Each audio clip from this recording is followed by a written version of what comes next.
नमस्कार बच्चों, मैं सुरुचि सामरिया आपका ई कक्षा में स्वागत करती हूँ।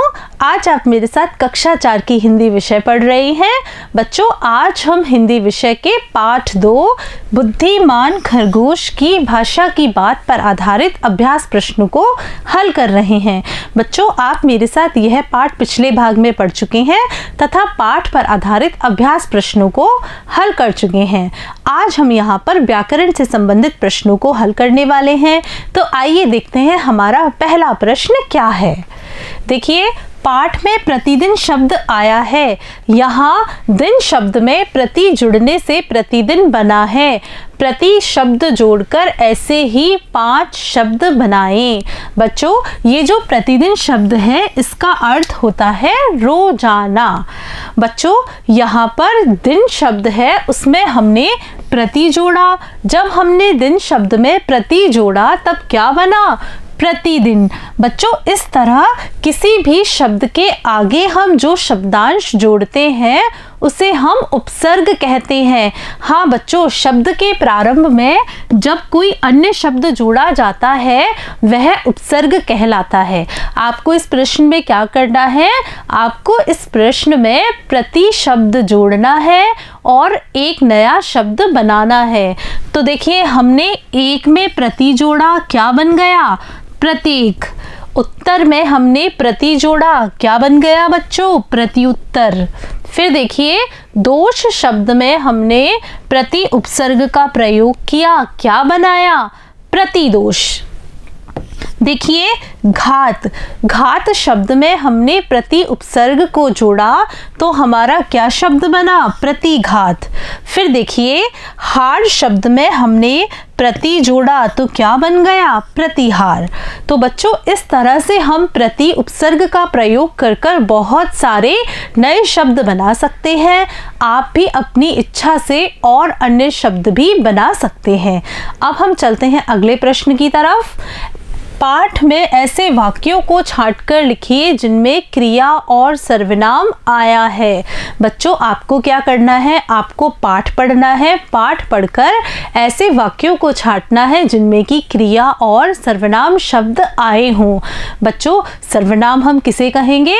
सर्वनाम हम कहते हैं संज्ञा के स्थान पर प्रयोग किए जाने वाले शब्दों को। हाँ बच्चों, जिन शब्दों को हम संज्ञा के स्थान पर प्रयोग में लाते हैं उन्हें हम सर्वनाम शब्द कहते हैं। जैसे कि मैं, हम, तुम, ये सब सर्वनाम शब्द होते हैं। और क्रिया हम किसे कहते हैं? जिस शब्द से किसी कार्य का होना पता चलता है वह हमारी क्रिया कहलाती है। तो आइए देखिए, हमने पहली पंक्ति छांटी है, वह प्रतिदिन अनेक वन्य जीवों को मारा करता था। तो बच्चों, यहाँ पर ये जो वह शब्द है वह क्या है? वह सर्वनाम शब्द है।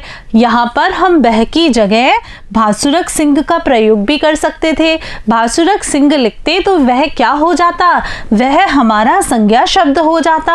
हमने भासुरक सिंह की जगह वह का प्रयोग किया तो यह क्या हो गया? यह हमारा सर्वनाम शब्द हो गया। अब हम उसमें से क्रिया ढूंढेंगे, यानी किसी कार्य का होना पाया जा रहा है ऐसे शब्दों को ढूंढेंगे। तो यहाँ पर मारा करता था, यह हमारी क्रिया है, यानी कि कार्य का होना यहाँ पर पाया जा रहा है। फिर देखिए, वह जंगल में इधर उधर भटकता रहा। यहाँ पर सबसे पहले हम वह शब्द देखेंगे। वह शब्द क्या है? वह शब्द हमारा सर्वनाम शब्द है। भटकना, भटकता रहा, यह क्या है? यह हमारी क्रिया शब्द है। यही उपाय सोचता सोचता वह भासुरक सिंह के पास बहुत देर बाद पहुंचा। बच्चों, यहाँ पर हम सबसे पहले सर्वनाम शब्द देखेंगे। तो देखिए, यहाँ पर ये जो वह आया है वह क्या है? वह सर्वनाम शब्द है। और यह वह शब्द किसके लिए आया है? खरगोश के लिए आया है। और यहाँ पर हमारा जो क्रिया शब्द है वह है पहुंचना। क्या है बच्चों? पहुंचा। फिर देखिए, उसके भोजन की घड़ियां बीत रही थी। यहाँ पर हम सबसे पहले अपना सर्वनाम शब्द देखेंगे। यहाँ पर उसके शब्द क्या है? उसके शब्द हमारा सर्वनाम है। और यह उसके सर्वनाम का प्रयोग किसके लिए किया है? भासुरक सिंह के लिए प्रयोग में लाया गया है। फिर देखिए अब हम क्रिया शब्द देखेंगे। क्रिया शब्द है बीत रही थी, यह हमारी क्रिया शब्द है। आगे बढ़ते हैं। उसको प्रणाम करके बैठ गया। बच्चों हम सबसे पहले सर्वनाम शब्द देखेंगे। तो देखिए ये जो उसको शब्द है वह सर्वनाम शब्द है और यह जो उसको शब्द है वह शेर के लिए आया है। यहाँ पर हमारा क्रिया शब्द है बैठ गया। बैठ गया की अगर हम क्रिया की बात करें तो बैठना हमारी क्रिया होती है, लेकिन जब हम वाक्य में प्रयोग लाएंगे तो क्या लिखेंगे? बैठ गया। फिर देखिए उनके वंश का नाश कर डालूंगा। यहाँ पर सर्वनाम शब्द है उनके।